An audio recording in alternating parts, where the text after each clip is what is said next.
La Universidad Nacional, la Vicerrectoría de Docencia, les da la más cordial bienvenida a este webinario denominado El compromiso social en la universidad y su importancia en la acción sustantiva.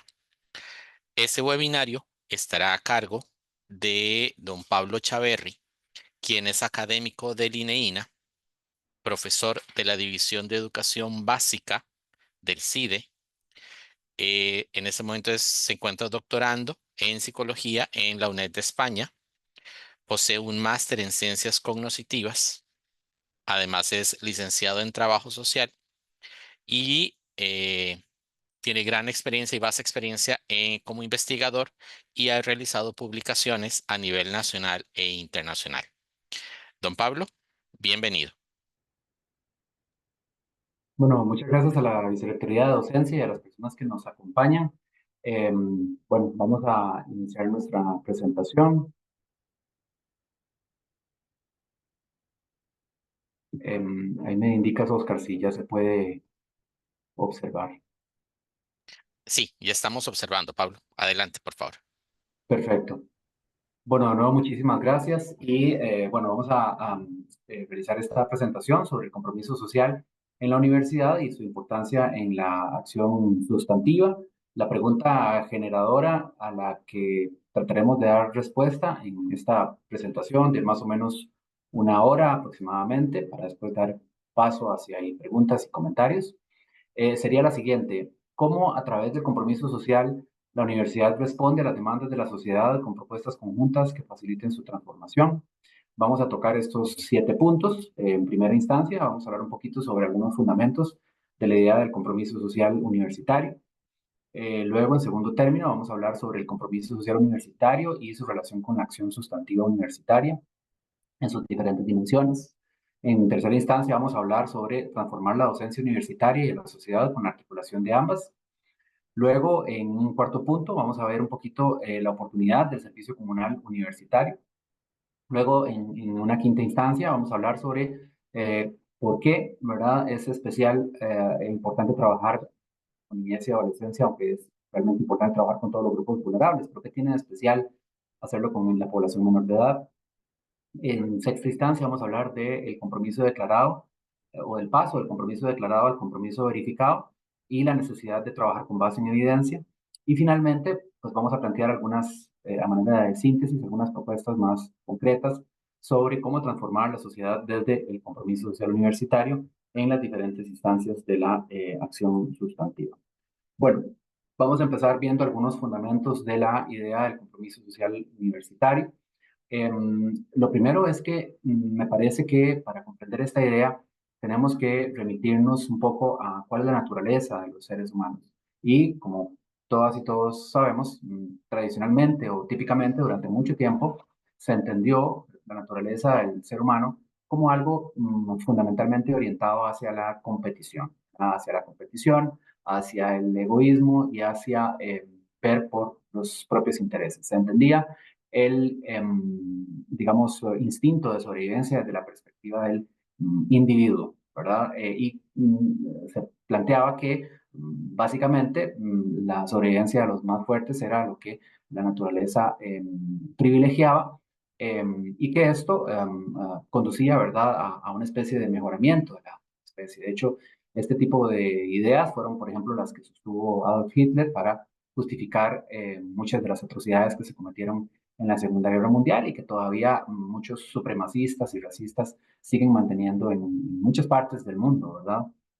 Sin embargo, cuando se inspeccionan estas ideas con más detalle, se olvida un pequeño, gran detalle o enorme detalle, diría yo, y es que el ser humano es una especie social. De hecho, se le cataloga en las investigaciones biológicas y antropológicas como una especie hipersocial. Esto quiere decir que el ser humano obedece fundamentalmente a una capacidad y una tendencia muy marcada hacia las interacciones con las demás personas, las interacciones comunicativas, las interacciones cooperativas, las interacciones solidarias. Y bueno, ¿por qué ocurre esto? ¿De dónde viene esta raíz, digamos, social del ser humano? Bueno, una de las teorías es que los seres humanos, cuando nos separamos del ancestro común con los chimpancés alrededor de hace unos 7 millones de años.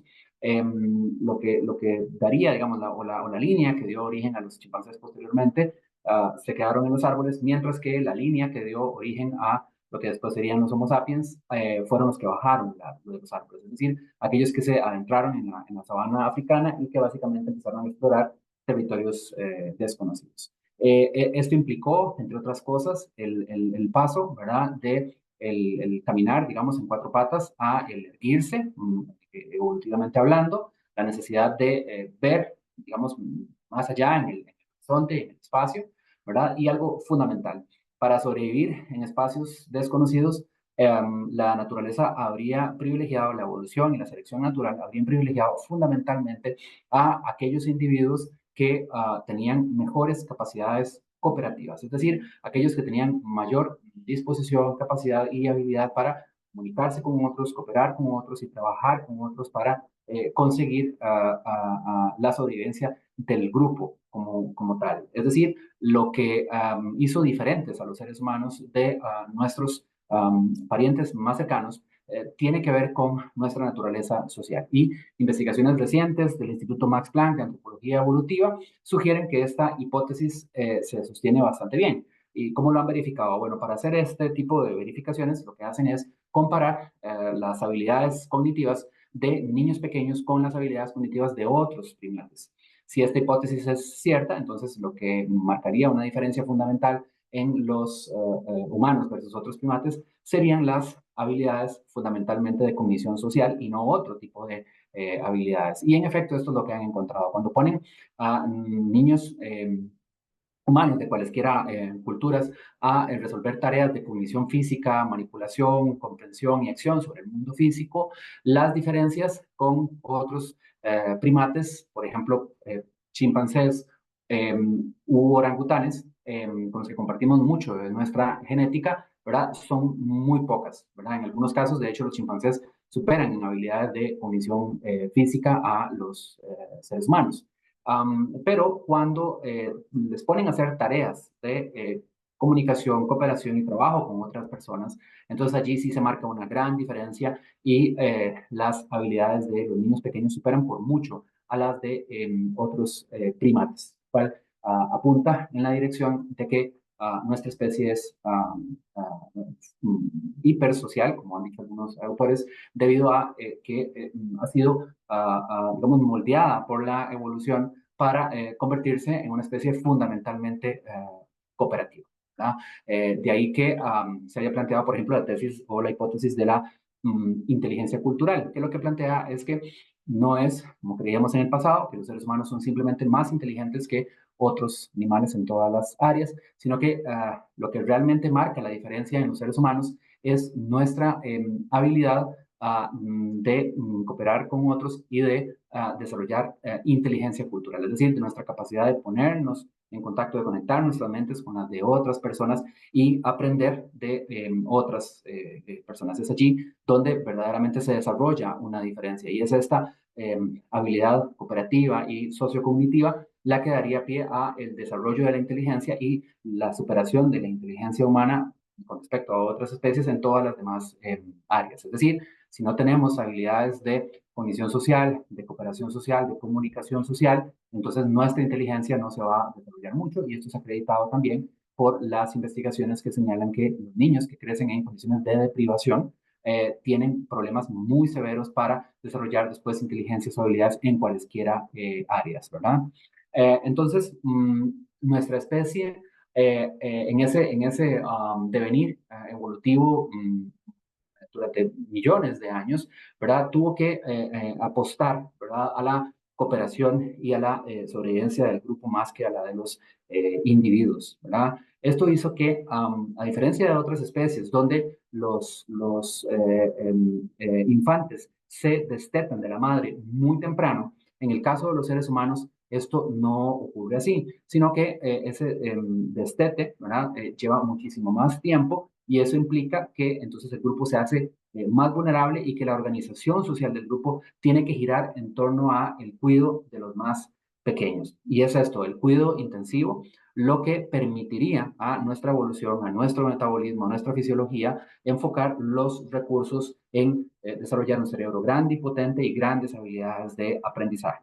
A diferencia de otras especies, por ejemplo, que desde que nacen ya tienen suficiente fuerza física, por ejemplo, para, por ejemplo, chimpancé recién nacido ya puede agarrarse del pelaje de su madre y subir y bajar árboles, porque si no pudiera hacer eso, sería presa fácil de los depredadores aéreos o terrestres, ¿verdad? Entonces no podrían escapar y moriría muy rápidamente. En cambio, en bebés humanos, claramente esto no es así. Los bebés humanos nacen absolutamente dependientes de su entorno, no pueden darse ni siquiera vuelta sobre su propio cuerpo y requieren de muchísimo cuidado. Y cuando un bebé humano nace, el 50% de su peso está en el cerebro, ¿verdad? Solamente en el cerebro. Y como sabemos, en el parto natural, el paso de la cabeza es, digamos, la parte más delicada y más difícil porque es la más grande. Es decir, nacemos con un cuerpo y una musculatura muy débil, pero con un cerebro muy grande y muy potente, con una gran capacidad de aprender que se manifiesta incluso desde que el bebé está en el vientre materno. Todas estas ideas atestiguan a favor de la idea de que nuestra especie es fundamentalmente cooperativa de una naturaleza no solamente social, sino hipersocial. Es decir, hay otras especies que también son sociales, pero hasta donde sabemos solo el ser humano es hipersocial. Solo el ser humano tiene habilidades altamente desarrolladas para cooperar de manera masiva y flexible. Otras especies pueden cooperar de manera masiva, pero no flexible. Por ejemplo, las hormigas o las abejas, ¿verdad? Pueden tener grupos de cientos o de miles de individuos, pero en el momento en que cambien las circunstancias no pueden modificarse y crear nuevos planes para organizarse de una forma diferente. Simplemente desaparecen, ¿verdad? Eh, o otras especies pueden cooperar de forma flexible, pero no masiva. Por ejemplo, los chimpancés o los lobos u otros grupos sociales de otras especies pueden adaptarse a diferentes circunstancias con mucha facilidad y agilidad, pero no pueden hacerlo en grupos masivos. No pueden hacerlo en grupos de más de 10, 20, 30 individuos porque simplemente el grupo se parte. Los seres humanos son la única especie que puede cooperar de forma masiva y de forma flexible. Podemos cambiar en diferentes circunstancias. De hecho, el ser humano es la única especie que puede vivir en prácticamente todas las partes de nuestro planeta y de hecho cooperamos en grupos que superan los millones de habitantes. Y lo entendemos, por ejemplo, desde el punto de vista de los países, de las sociedades nacionales, estos se caracterizan por poblaciones que superan los millones, decenas de millones, cientos de millones o, como en el caso de China, más de 1.000 millones de habitantes, lo cual es simple y sencillamente inconcebible en otras especies y habla acerca de profundas, potentes y fundamentales habilidades de cooperación social que distinguen a los seres humanos de otras especies. Además, otro elemento que me parece que fundamenta desde otra perspectiva la idea de compromiso social universitario es las particularidades del contexto actual en el que estamos viviendo. En este primer cuarto del siglo XXI de la era convencional, lo que estamos viviendo es una situación realmente paradójica, ¿verdad? Es donde pareciera que vivimos, por un lado, en el mejor mundo y en la mejor época de todas, y también al mismo tiempo en la peor época de todas. ¿Qué quiero decir con esto? Bueno, por ejemplo, si analizamos la vida humana desde la perspectiva, por ejemplo, de la esperanza de vida, desde la escolaridad, los ingresos, el no vivir hambre ni pobreza en la vida, vivimos en la época de la humanidad donde una mayor proporción de personas tienen condiciones, digamos, óptimas de desarrollo humano y que tienden a mejorar, ¿verdad? Especialmente después de la Segunda Guerra Mundial, a partir sobre todo de la década de los 50, el aumento y el mejoramiento en las condiciones de salud, bienestar, ingresos, educación para la mayoría de la población fueron muy grandes, ¿verdad? Y esto hizo que millones de personas literalmente pudieran salir de condiciones de hambre y pobreza, ¿verdad? Sin embargo, al mismo tiempo, nunca como hoy, la humanidad había estado tan amenazada por sí misma, ¿verdad? Es decir, por las acciones que llevamos a cabo y que ponen en peligro a la humanidad, especialmente lo que tiene que ver con los conflictos militares de grandes dimensiones o los conflictos y los problemas ambientales, ¿verdad? Sabemos que el impacto del ser humano en el ambiente también a partir de la segunda mitad del siglo XX es sumamente gravoso y se habla incluso desde la perspectiva geológica del antropoceno, es decir, de una nueva época geológica que está caracterizada por qué o determinada por qué los cambios fundamentales a nivel climático y a nivel geológico están determinados por la acción del ser humano sobre el planeta Tierra. Esta es una idea pues, que se discute en diferentes ámbitos, pero lo que sí sabemos es que, sin duda alguna, el impacto del ser humano ha venido creciendo de forma exponencial y esto ha aumentado en gran medida, especialmente después de la segunda mitad del siglo XX, lo cual plantea un contexto sumamente paradójico, con grandes oportunidades y grandes ventajas por un lado, pero también con grandes amenazas, grandes conflictos que ponen en peligro la continuidad de la vida humana vista a futuro y a largo plazo. Entonces, me parece que con estos fundamentos desde diferentes disciplinas y perspectivas, nos podemos preguntar, entonces, ¿qué entendemos aquí por compromiso social universitario?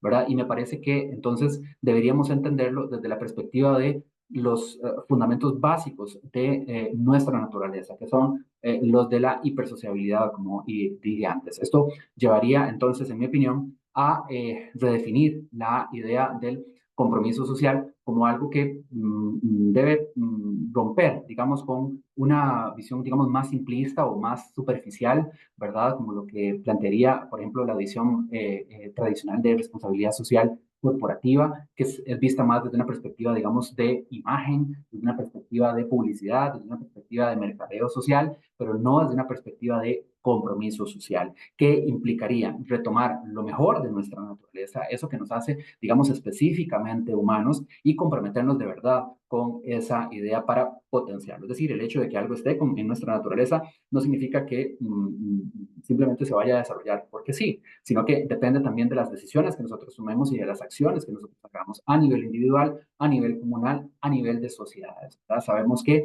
mucho de lo que pase con el desarrollo de las sociedades depende de las grandes decisiones que tomen esas sociedades, de qué normas construyen, de qué políticas construyen. Y allí las universidades tienen muchísimo que decir y muchísimo que aportar, sobre lo cual vamos a tratar de explicar un poquito más adelante. Entonces, cuando hablamos del paso de la idea de responsabilidad a la idea de compromiso social, tomando en cuenta los anteriores fundamentos, estaríamos hablando de una diferencia que no es solamente, digamos, eh, léxica, no es solamente un tema de elegir palabras y ya, sino que tiene que ver con que cuando nos comprometemos con la sociedad de la que somos parte, desde la perspectiva de los fundamentos que acabo de explicar, entonces entendemos que el compromiso social es una obligación que tenemos como universidad, pero que también es una forma de reivindicarnos a nosotros mismos de las especificidades, las particularidades de nuestra naturaleza humana.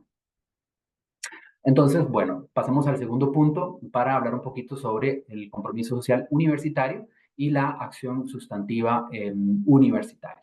Lo primero es que, en mi opinión, la universidad, especialmente la pública, no puede verse como un claustro, es decir, no puede verse como un centro de encierro, no puede verse como un centro donde las personas se vienen a congregar o a concentrar para estudiar, para hacer ejercicio, digamos, intelectual y de acopio de eh, conocimientos producidos socialmente para después de graduarse, ¿verdad? Ahora sí, dar algún tipo de servicio o aporte a la sociedad. Me parece que esta visión de claustro de la cual algunos de nuestros estudiantes se quejan, ¿verdad? Esta idea de mantenernos siempre, digamos, dentro de las cuatro paredes de las aulas o de la universidad, no aporta, ¿verdad?, a la idea de compromiso social universitario. Y muy por el contrario, más bien necesitamos entender las universidades, especialmente públicas, es decir, construidas, financiadas, sostenidas por los impuestos de la ciudadanía, en este caso costarricense, deben entender que están obligadas en mayor medida que otras a dar un servicio de alto valor a la sociedad. Es eso lo que les da sentido, es eso lo que les da identidad, es eso lo que les da fundamento, además de que es eso lo que puede permitir una retroalimentación positiva, ¿verdad? Como sabemos, muchas personas perciben a las universidades públicas como entes que sí tienen mucha credibilidad, pero también como entes que son como una especie de torre de marfil o como lugares para privilegiados que vamos con nuestros impuestos, sostenerles salarios abusivos y estas cosas. Sabemos que eso ha cambiado en los últimos años, pero se mantiene una percepción en un sector de la población bastante negativa y creo que es muy importante transformar esta visión elitista de las universidades, ampliando muchísimo más el compromiso social universitario y demostrándolo, ¿verdad? Con lo que hablábamos antes, ¿verdad? De una acción que aporta valor sostenido a las comunidades y que no simplemente hace acciones aisladas allí de vez en cuando, sino que es capaz de generar impacto y transformación, de lo cual vamos a hablar también un poquito más adelante. Otro elemento importante aquí es ese binomio que, en mi opinión, es esencial e inseparable del trabajo de la universidad con la sociedad. Si entendemos las universidades no como centros de claustro, sino como centros ecológicos, es decir, integrados a sus sociedades, entonces eso implicaría que tendríamos que hacer en todas las carreras, en todas las unidades académicas, en todos los programas y proyectos, un ejercicio de reflexión más explícito donde pensemos cómo estamos construyendo interacciones sociales y qué le estamos aportando, ¿verdad? A veces, por ejemplo, simplemente mencionamos, ¿verdad? Las interacciones o las reuniones o los espacios con otros entes, pero no decimos qué es lo que estamos aportando y qué es lo que estamos recibiendo. Bueno, yo creo que es fundamental crear relaciones de reciprocidad, ¿verdad? Así como, por ejemplo, vamos a las comunidades y extraemos datos o información, también es importante que hagamos explícito qué le estamos dando, qué le estamos aportando, cómo estamos contribuyendo a el mejoramiento de la vida social y natural en todas las comunidades con las que trabajamos.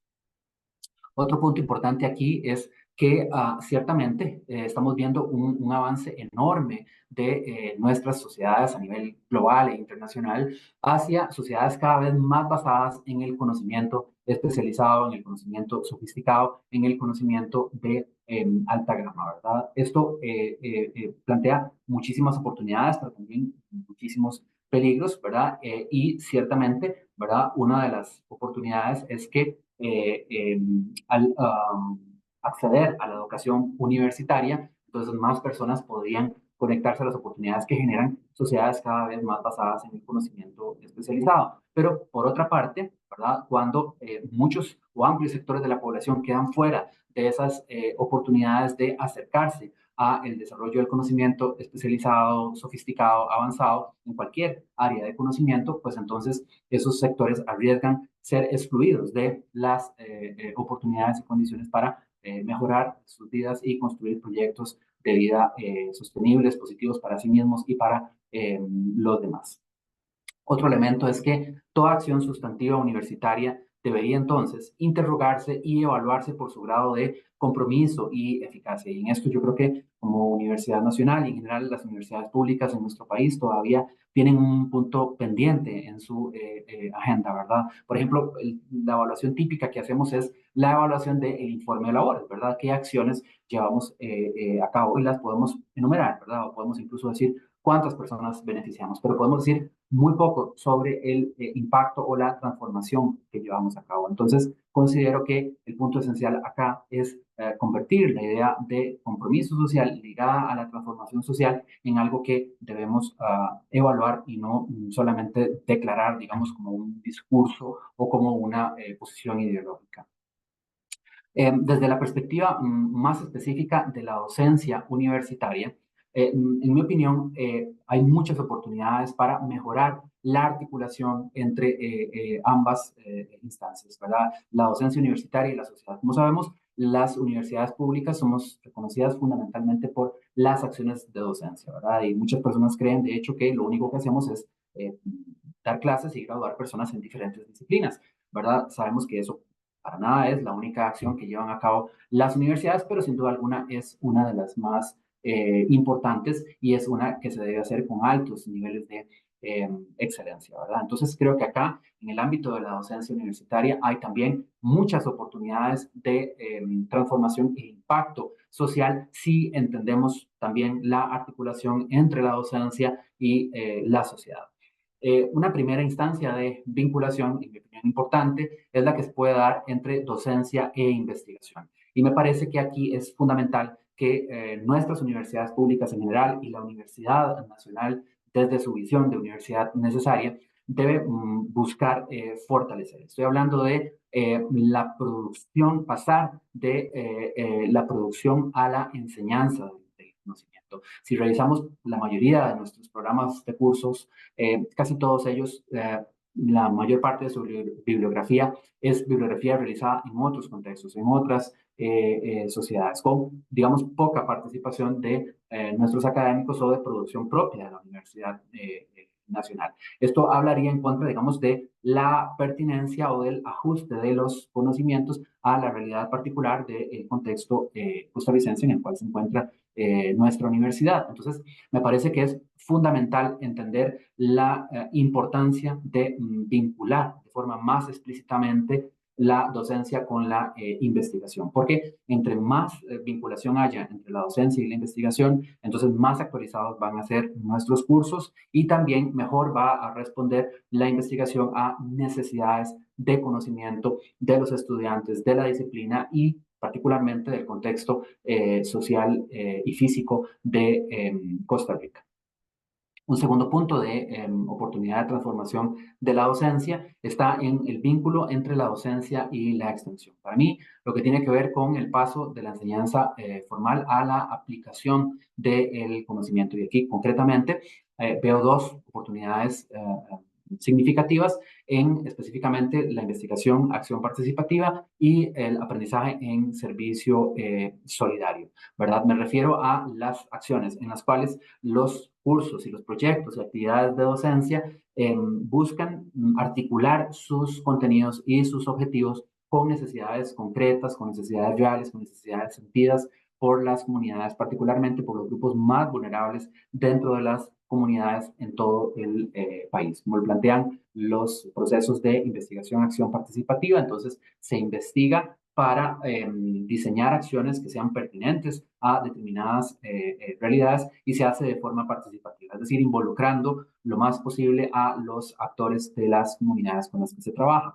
Y en la perspectiva del aprendizaje en servicio solidario, nuestros estudiantes aprenden no solamente recibiendo clases y llevando a cabo trabajos académicos tradicionales, sino también llevando a cabo proyectos de servicio a la comunidad de carácter solidario, es decir, proyectos que se implementan a favor de grupos, sectores, personas, organizaciones en condición de vulnerabilidad, donde desde las especificidades del curso o la disciplina desde la que se está trabajando, las y los estudiantes identifican junto con sus docentes necesidades reales en las comunidades y llevan a cabo proyectos de servicio pertinente a las comunidades, los cuales al final son evaluados no solamente en términos de su rigurosidad académica, sino también en términos de cuál es el aporte que hacen a los grupos sociales que recibieron esos proyectos de servicio. Hay evidencia nacional e internacional que demuestra que los estudiantes que pasan por programas y procesos de aprendizaje en servicio solidario logran aprendizajes más significativos y una mejor interacción con los contenidos de sus cursos que aquellos estudiantes que no pasan por este tipo de procesos.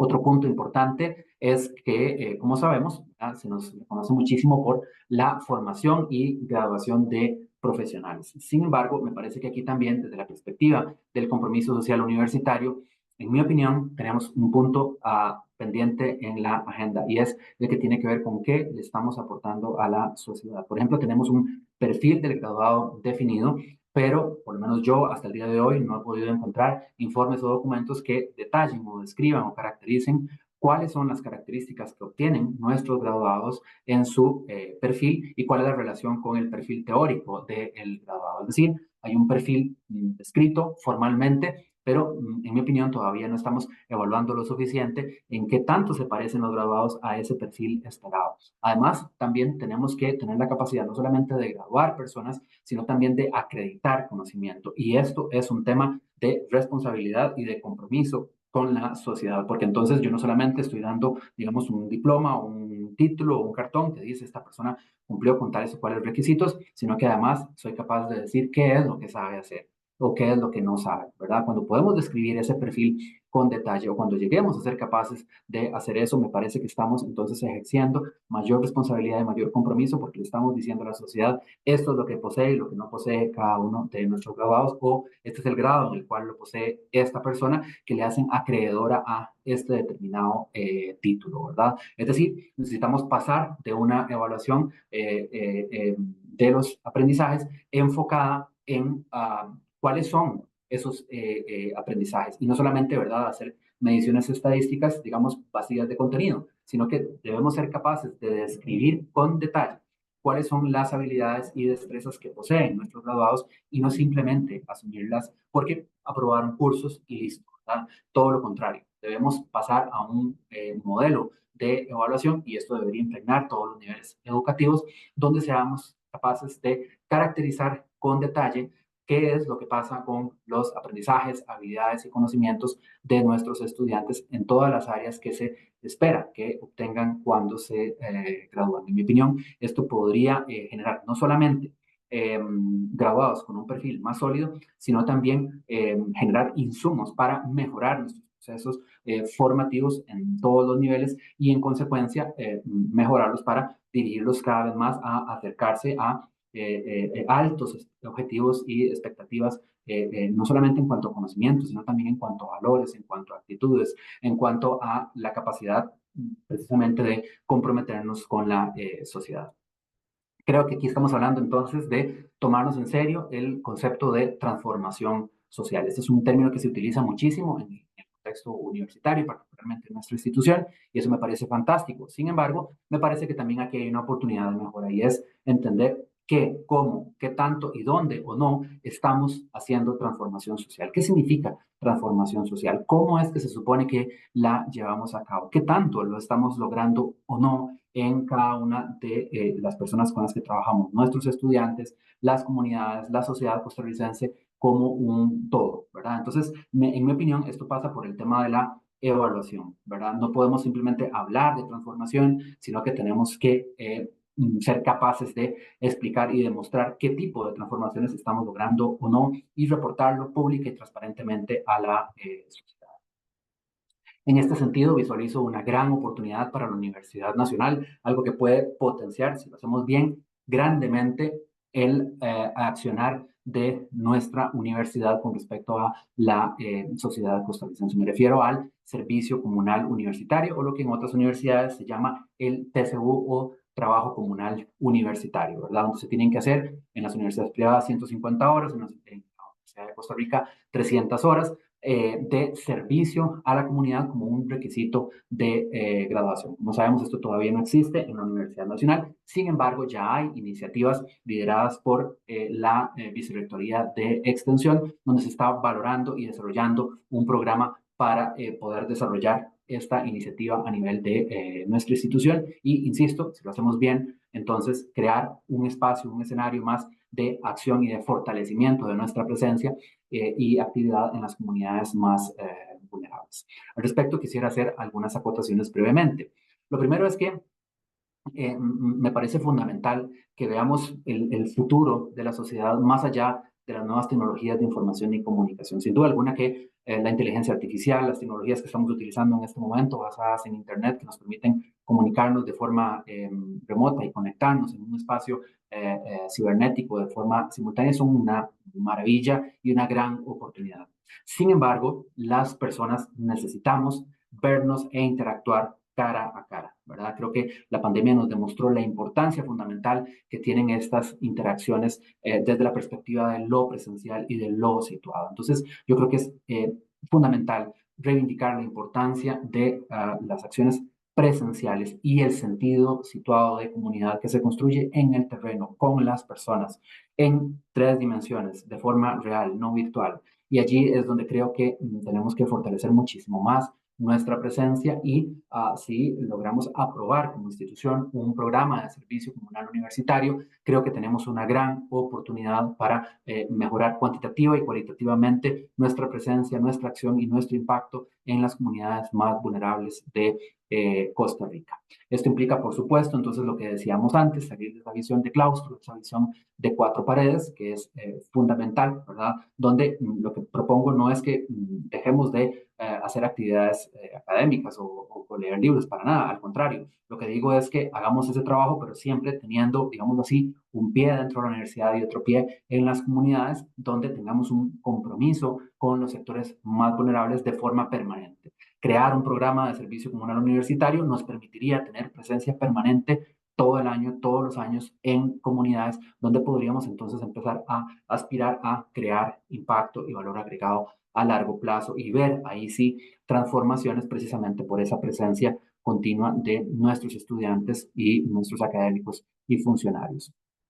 Esto me parece que pasa también por romper con la idea del servicio comunal universitario como una acción extracurricular, un error que se sigue cometiendo con mucha frecuencia en muchos espacios. Cuando se habla de actividades de servicio a la comunidad, se les suele categorizar como acciones que son extracurriculares, como acciones que son muy bonitas, que están muy bien, pero que son ajenas al currículum. Esto, en mi opinión, es traicionar los objetivos y el sentido y el fin último de la Universidad Nacional y de la mayoría de los centros educativos. Esto aplica para todos los centros educativos en todos los niveles. Si revisamos la misión, visión, valores de los centros educativos, cualquier escuela, cualquier colegio, cualquier universidad, casi todos, o al menos todos los que yo he visto, tienen en algún sentido que ver con desarrollar sentido de compromiso cívico, de compromiso social, de compromiso ético. Se menciona de diferentes formas, pero es siempre esta idea, ¿verdad? Un ciudadano más responsable y más comprometido. Pero cuando vemos qué pasa con las acciones que van dirigidas a dar servicio a la comunidad, se las cataloga como actividades extracurriculares. Es decir, es como si una escuela de fútbol dijera, vamos a enseñar a jugar fútbol, pero no vamos a jugar fútbol. Vamos a enseñar a servir, pero no vamos a servir.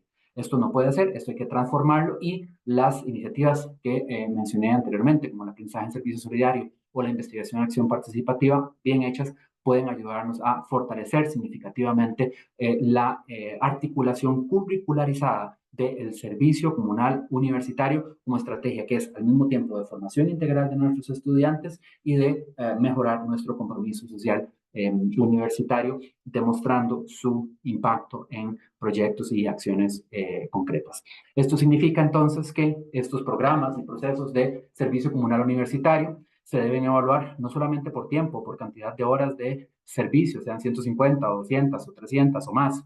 Esto es importante, eso es un requisito, es una condición, pero el elemento fundamental para darle sentido a estas acciones es evaluarlas por sus objetivos y por los aprendizajes que logramos tanto en nuestros estudiantes como en las comunidades que trabajemos. Imaginémonos, por ejemplo, por poner un caso en particular, la oportunidad que esto representa para luchar, por ejemplo, contra la crisis del sistema educativo en este momento. Nuestros estudiantes avanzados podrían vincularse con centros educativos de primaria y de secundaria públicos y colaborar con los estudiantes que en estos momentos presentan rezagos educativos muy importantes. Por ejemplo, sabemos que la mayoría de nuestros estudiantes a los 10 años, cuando ya han terminado, se espera que hayan terminado el primer ciclo de la educación primaria y que posean habilidades de lectura y de escritura suficientes para su edad, ¿verdad? Que puedan, por ejemplo, producir un texto adecuadamente para su edad, que puedan leerlo y comprenderlo igual, en un texto, digamos, apropiado para su edad. La mayoría de nuestros estudiantes en cuarto grado no logran este hito o este desempeño de aprendizaje, pese a que se supone que deberían tenerlo. Esto es un desastre, esto es una tragedia nacional realmente, debería, en mi opinión, incluso declararse emergencia nacional de los aprendizajes y desde las universidades podemos hacer muchísimo para cambiar esta situación y una de las alternativas es el servicio comunal universitario. Todos nuestros estudiantes de todas nuestras carreras pueden, con la debida guía, apoyo y orientación de sus profesores y profesoras, desarrollar programas y proyectos que contribuyen a mejorar el desempeño y los aprendizajes de los estudiantes con mayor rezago en los centros educativos y comunidades de menos recursos en nuestro país. Y este es un ejemplo de las muchas acciones que podemos realizar en todas las disciplinas en todo el país.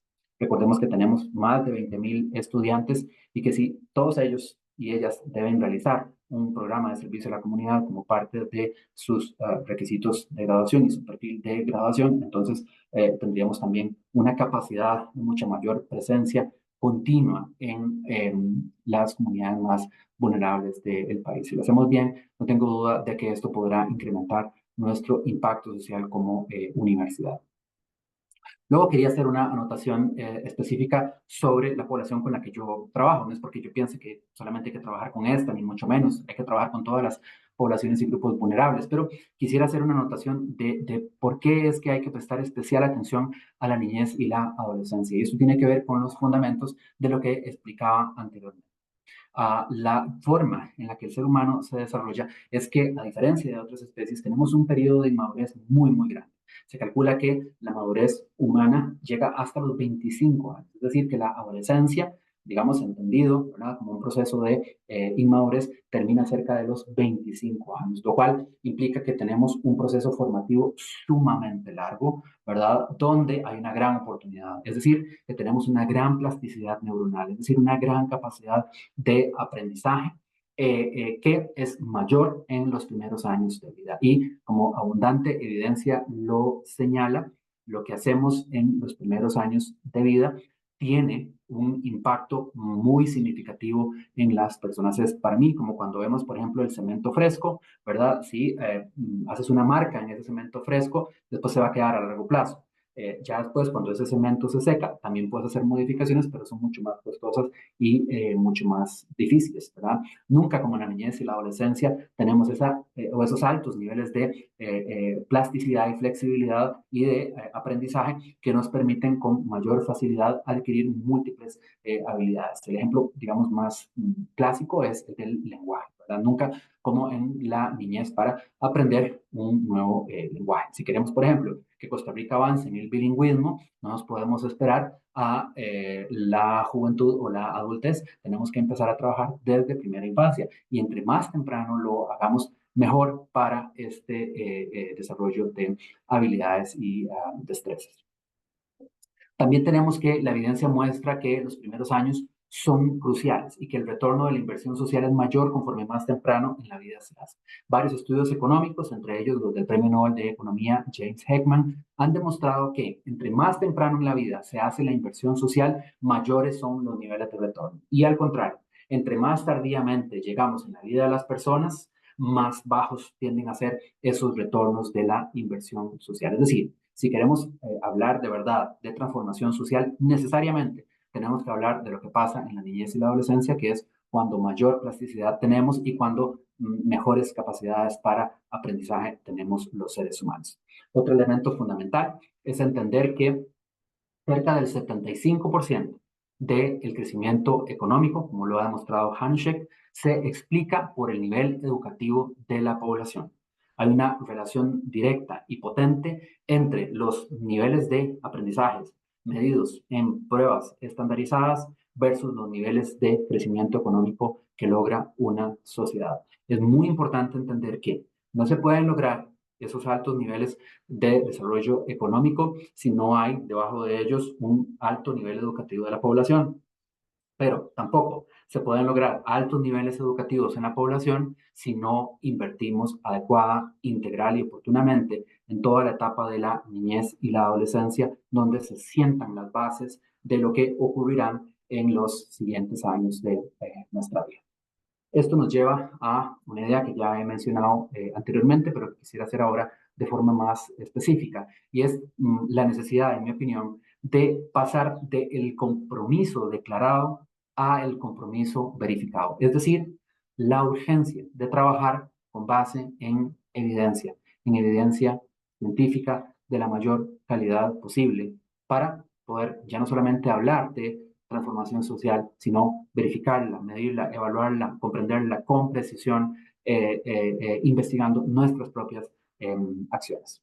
Acá veo una gran oportunidad para mejorar significativamente nuestro compromiso social universitario en el enfoque que se conoce como políticas públicas basadas en evidencia, por su acrónimo PPBE, que se refiere a que la toma de decisiones de política pública no puede hacerse simplemente sobre la base de la moda, de la ideología, del interés particular de tal o cual jerarca o tomador de decisiones por tendencias pasajeras, sino que debe hacerse con base en la mejor evidencia disponible acerca de los efectos e impactos de las acciones.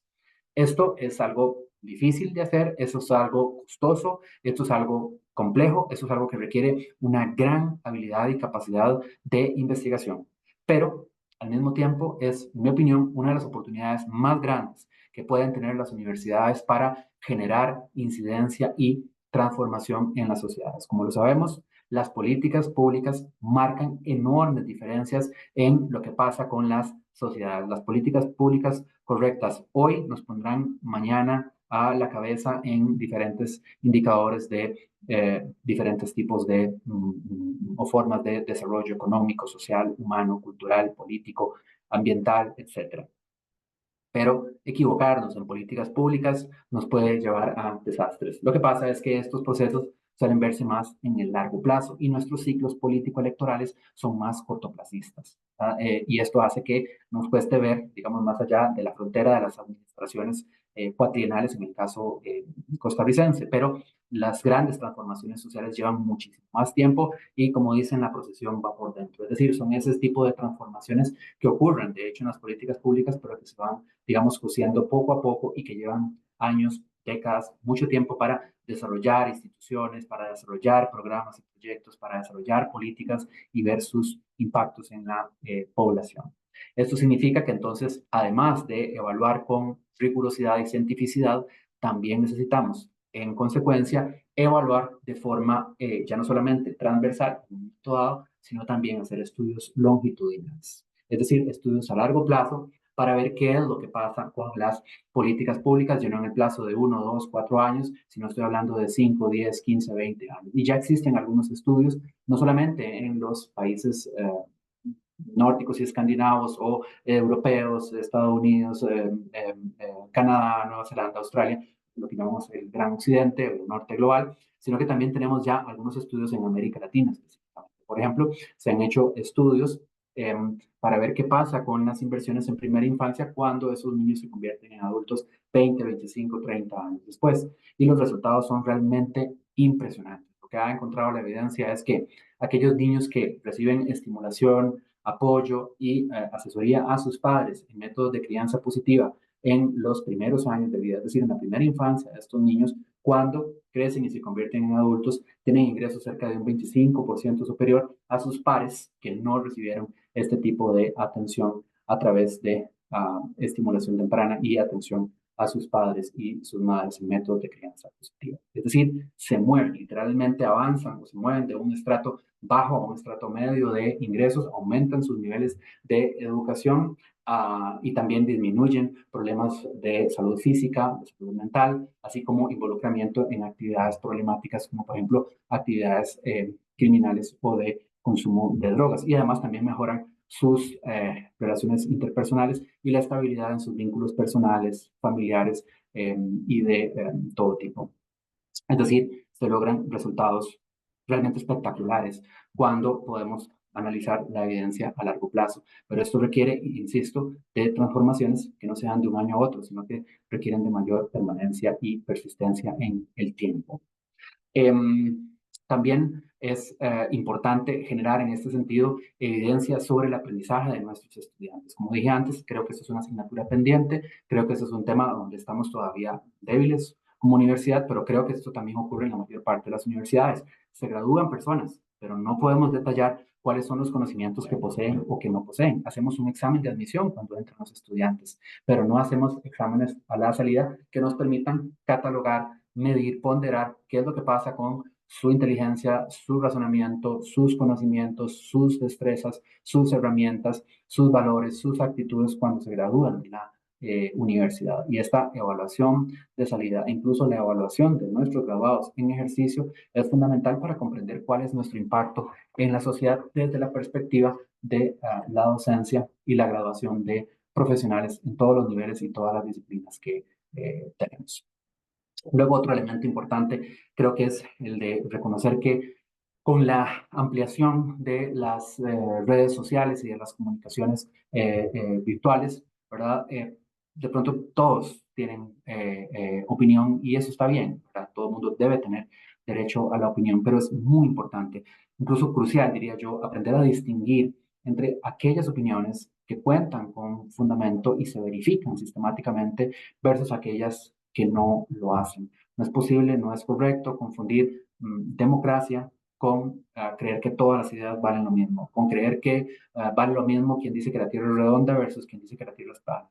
Vale lo mismo quien dice que las vacunas funcionan con base en evidencia versus quien dice que no y que producen enfermedades o que nos están insertando un chip para controlarnos con antenas en algún lugar sin ninguna clase de evidencia ni nada que se parezca, ni fundamento, ni razonabilidad. No es posible, no está bien y creo que las universidades en su compromiso, no solamente con el conocimiento, sino con la búsqueda permanente de la verdad y subrayo búsqueda de la verdad, deben también colaborar en el desarrollo del pensamiento crítico para crear una ciudadanía en una mejor posición frente a este mare magnum de información que nos rodea en la actualidad. Vivimos en una revolución de la información y la comunicación, pero al mismo tiempo también vivimos en una revolución de las mentiras, de la información con poco fundamento, de la mediocridad y de el engaño y lo que algunos llaman la posverdad.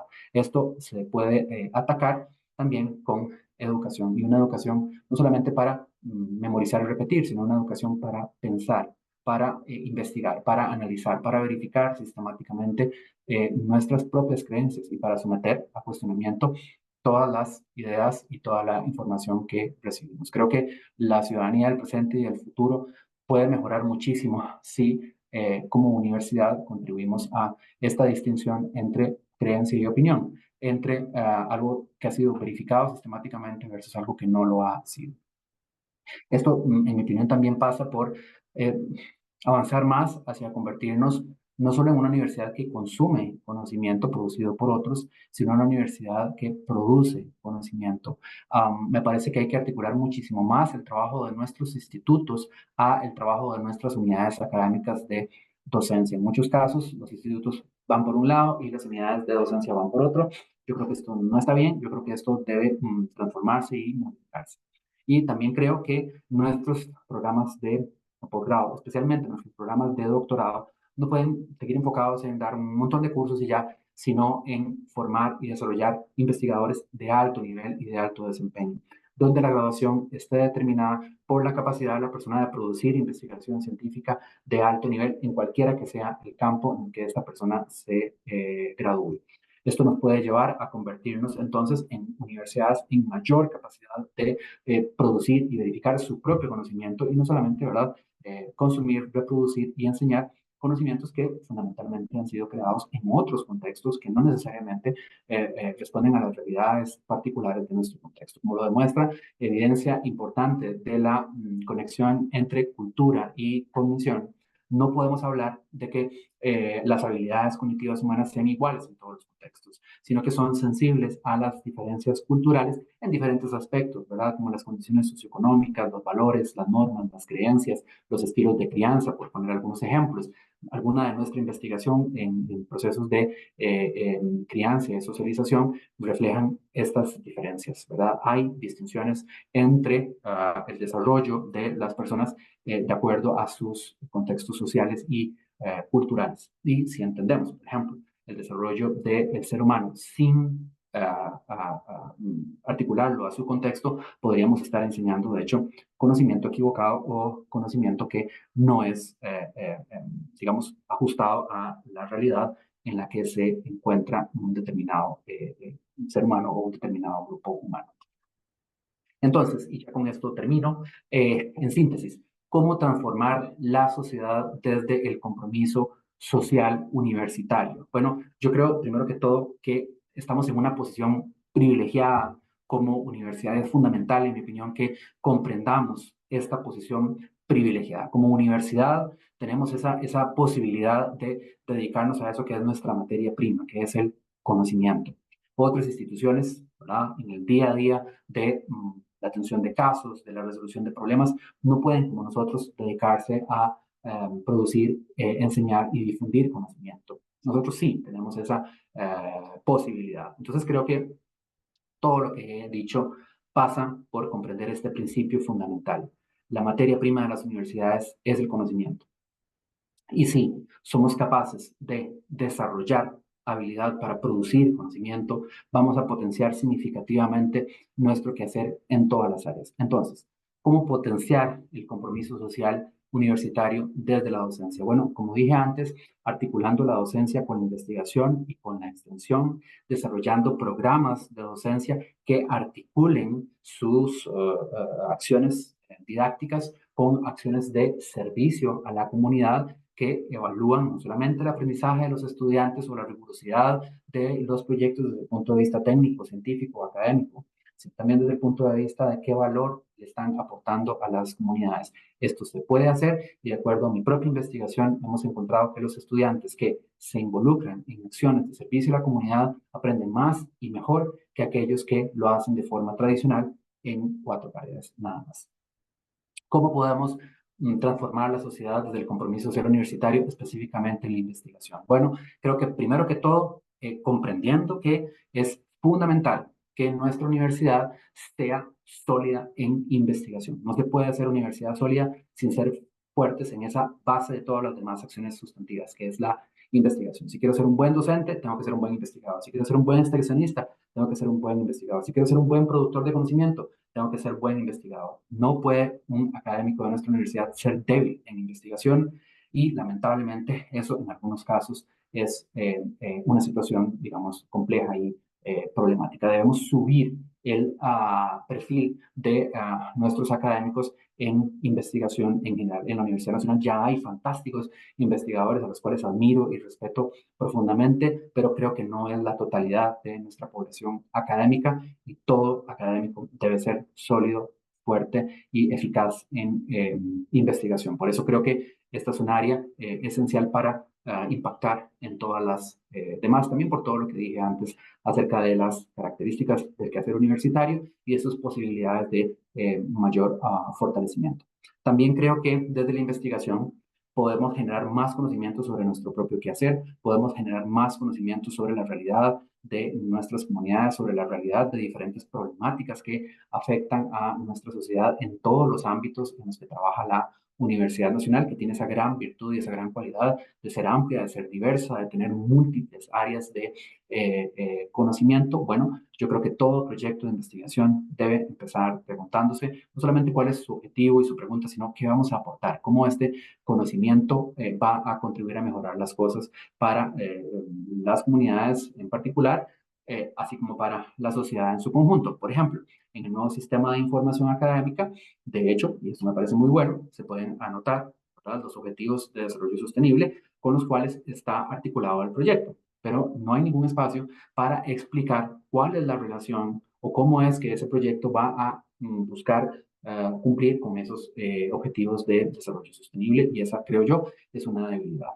¿Cómo podemos fortalecer nuestro compromiso social universitario desde la perspectiva de la extensión? Bueno, yo creo que hay que romper con la visión activista de la extensión, ¿verdad? De hacer cosas, ¿verdad? De hecho, creo que hay personas en la Universidad Nacional que entienden la extensión algo así como una especie de turismo social, es decir, vamos, visitamos a las comunidades, aprendemos de ellos, compartimos, etcétera, pero nadie sabe qué es lo que les estamos aportando con precisión y desde una perspectiva del impacto social. Sí se hacen acciones, pero ¿qué le aportan a las comunidades? ¿Están generando transformación? ¿Están generando cambios? Hay comunidades en las que hemos trabajado por años o por décadas. ¿Ha mejorado la vida en esas comunidades? ¿En qué sentido? ¿Cómo? Creo que la extensión debe ser evaluada, debe articularse a la investigación y debe analizar cuál es su impacto, reconociendo que todo proyecto tiene potenciales positivos, pero también potenciales negativos. Y esto requiere procesos de investigación articulados a la acción universitaria. Quisiera que viéramos esto como una oportunidad más que como un peligro. desde la producción académica, creo que nuestra universidad debe abrir líneas de producción editorial desde la perspectiva de la generación de conocimiento asociado a el compromiso social universitario, cómo la Universidad Nacional contribuye a mejorar la vida en las comunidades. Sin embargo, creo que la forma en la que reportamos es todavía relativamente débil, porque, por ejemplo, decimos cuántos proyectos tenemos, decimos, por ejemplo, cuántas personas están vinculadas a esos proyectos, pero poco o muy poco, o a veces nada, podemos decir sobre cuál es el impacto de esas acciones, cómo están contribuyendo a transformar comunidades, a transformar vidas, a transformar personas. En la medida en la que no evaluemos ni investiguemos sistemáticamente sobre las acciones que llevamos a cabo, entonces, pues, de ahí desarrollaremos discursos y posiblemente muy interesantes y bonitos, pero ¿cuál es el cambio que estamos generando? ¿Estamos generando algún cambio? ¿Es este positivo o negativo? ¿Qué pasa? ¿Verdad? Hay muchos proyectos que se evalúan desde la perspectiva del impacto y no logran transformaciones sociales. Y es un poco duro lo que voy a decir, pero si no logran ningún impacto, ninguna transformación, entonces, ¿de qué valió todo el esfuerzo que se hizo? Creo que aquí es muy importante tomarse esto con toda la seriedad del caso, con toda la cientificidad y la rigurosidad del caso, entendiendo que si evaluamos lo que vamos a poder es mejorar. Lo que se evalúa se puede mejorar. Lo que no se evalúa, ¿cómo podemos mejorarlo si no sabemos qué es lo que está generando? Y finalmente, con esto termino, ¿cómo podemos generar transformación social desde la perspectiva de la incidencia? Bueno, yo creo que si logramos entender, ¿verdad?, este eje central de la producción de conocimiento riguroso, robusto, verificado, entonces cuando vayamos a la incidencia, específicamente en políticas públicas, en legislación, en grandes programas nacionales, en grandes inversiones nacionales, vamos a tener una posición muy distinta para hablar, porque entonces ya no va a ser una opinión más la que va a dar la Universidad Nacional y desde ninguna perspectiva lo es. Lo que quiero decir es que si fortalecemos este eje de conocimiento articulado al compromiso social, entonces la incidencia solo puede ganar, porque cuando vayamos y hablemos con diputados, con ministros, con consejos, con juntas directivas, con quien sea, vamos a poderle hablar desde la perspectiva de la evidencia, vamos a poderle hablar desde el compromiso social verificado, desde el conocimiento orientado a cómo transformar, a cómo generar cambios en nuestras instituciones, en nuestros programas, en nuestros procesos, en nuestras comunidades, en nuestro ambiente,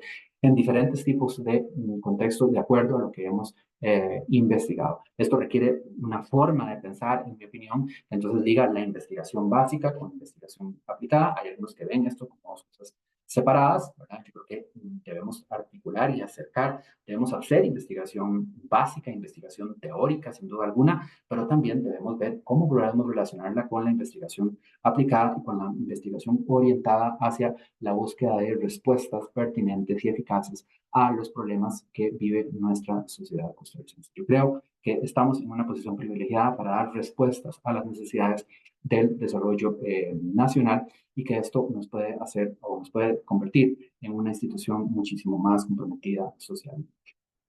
Eso es lo que quería compartir. Muchísimas gracias por su atención.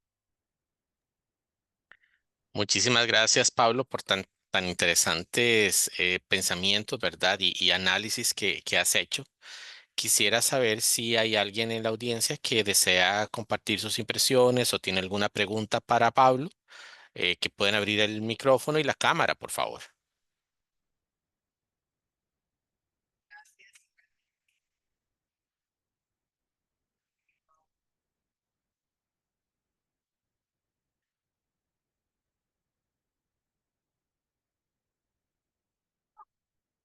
Muy bien, Pablo, de nuevo te agradecemos. Nos hiciste un recorrido muy interesante, ¿verdad? Desde la importancia de retomar lo mejor de nuestra naturaleza, ¿verdad? De esas habilidades sociales, de la importancia también del binomio universidad-sociedad, que muchísimas veces lo dejamos de lado en nuestra construcción, en nuestra producción, en nuestra extensión, en nuestra vinculación, ¿verdad? En la docencia y la investigación, pero también nos diste y nos ayudaste a ver una ruta para poder transformar lo que son los procesos, tanto en docencia, investigación, extensión, producción académica y sobre todo desde la incidencia. Te agradecemos muchísimo y les agradecemos a ustedes por su participación y los esperamos en próximos webinarios que estaremos anunciando a lo largo de este segundo ciclo. Muchísimas gracias y feliz día. Hasta luego.